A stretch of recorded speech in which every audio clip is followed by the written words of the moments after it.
Hi, and welcome back to the data science course. We are still in part one, machine learning and data analytics. In this lecture series, we learn about model persistence and deployment.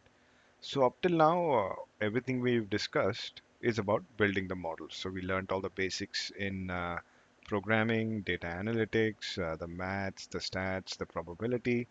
Then we learned the data science process, how to define the problem, what approaches to take to select the right model, and then build the model using the different algorithms like regression, classification, clustering, and so forth.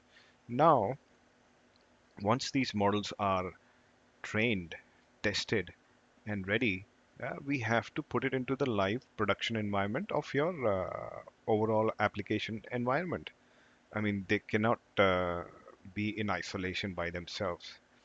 So yes, you can do all the activities on your local machine, but eventually the model file has to be used for predictions by passing it new data. And that's exactly what we're going to learn in this lecture series. So once the final trained model is ready, we will use it to make predictions using the new data, which is constantly streaming through your different applications in any real world environment for any business, any field. Uh, we don't want to keep running that Python file which we showed you how to build to train and test and then validate the model. We just want the final model file now, which can be used by different kinds of applications used by different users. So what do we have to do for that? Well, we need to persist the model to a file, which basically means you have to create a file which can be installed on different application environments. And that's what deployment is. So you deploy on a web server or a cloud platform. Now, we will not go into the details and the basics around what a web server is, what a cloud platform is. These things are completely different fields on themselves, very vast, but you can learn the basics very easily online. Lots of different tutorials, guides, blogs, videos. You can very easily learn all the basics. But what we'll do is show you how to use these different approaches to deploy the model file. And this has become very important nowadays because uh, as a data scientist, you can't just say, okay, I'm just going to build the model file and that's it. No, that's not the end of it. I mean, you need to do an end-to-end project. So if you're doing a project for a company or your own personal project, be it for R&D or for some experiments, you will need to install it in some kind of a application or a cloud environment. So you need to learn this skill set to be able to work as a data science with a full skill set. So what we'll do is we'll show you the different approaches for the persistence and deployment. Now what happens is that there are various ways you can do it. I mean, n number of ways you can deploy your model files. There are so many different cloud platforms. Amazon's AWS is, of course, the most widely used and the most popular. It's very good and very flexible. So we are going to use that.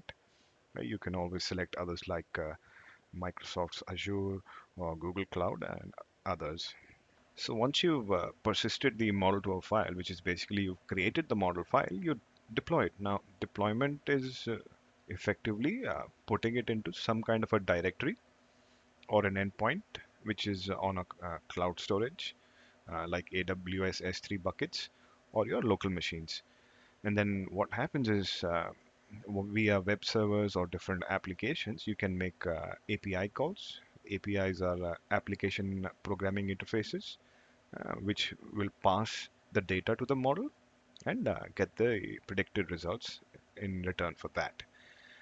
So let's look at some of the different approaches for persistence and deployment.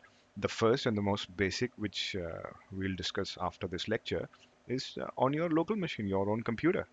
So you can create the model file, store it on your local drive, and then use some local web server and then run it and pass data to it and see the results. So we'll show you how to do that. Joblib and Flask libraries are used for that. The next approach is to persist and deploy it on a cloud storage.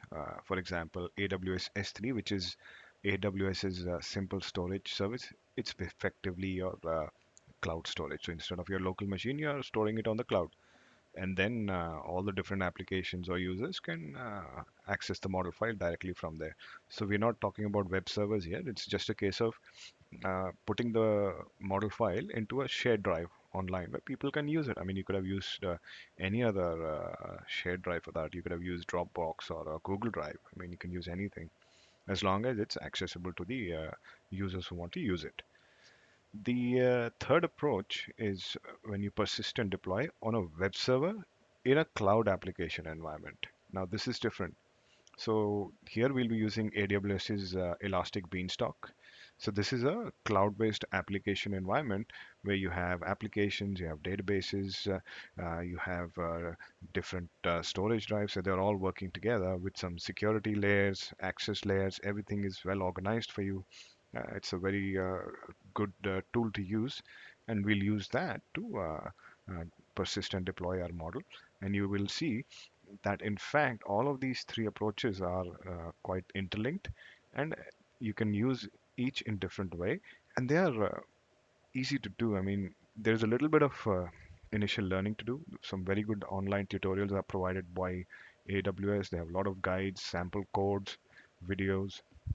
So we'll give you pointers to that, and we'll definitely show you sample code and how to set up the environments to make sure you understand this, and then you can learn further online on yourself. And finally, what we'll do is we'll briefly introduce you to AWS SageMaker. Now, this is Amazon's cloud ML platform.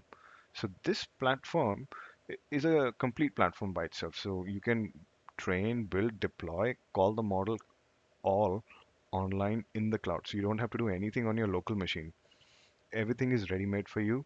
There's a lot of configuration which you have to do. It has a very comprehensive GUI, which is the graphical user interface, and it's integrated a lot of the different libraries and all the mechanics of setting up the entire cloud platform is taken care of.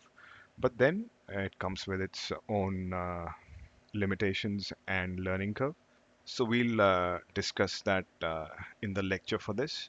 But for now, uh, what we'd like to say once again is this model persistence and deployment part of the entire data science process is important. You should have this skill set.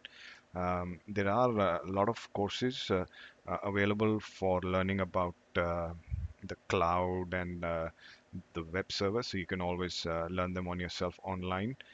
And just remember that a lot of the courses we've personally seen um, briefly mention, how to just persist the file or deploy it. But I think this is something not covered very well in most of them, and we are hoping that as part of our course, we can address that gap. And by the end of this lecture, you will have the entire end-to-end skill set for executing a data science project.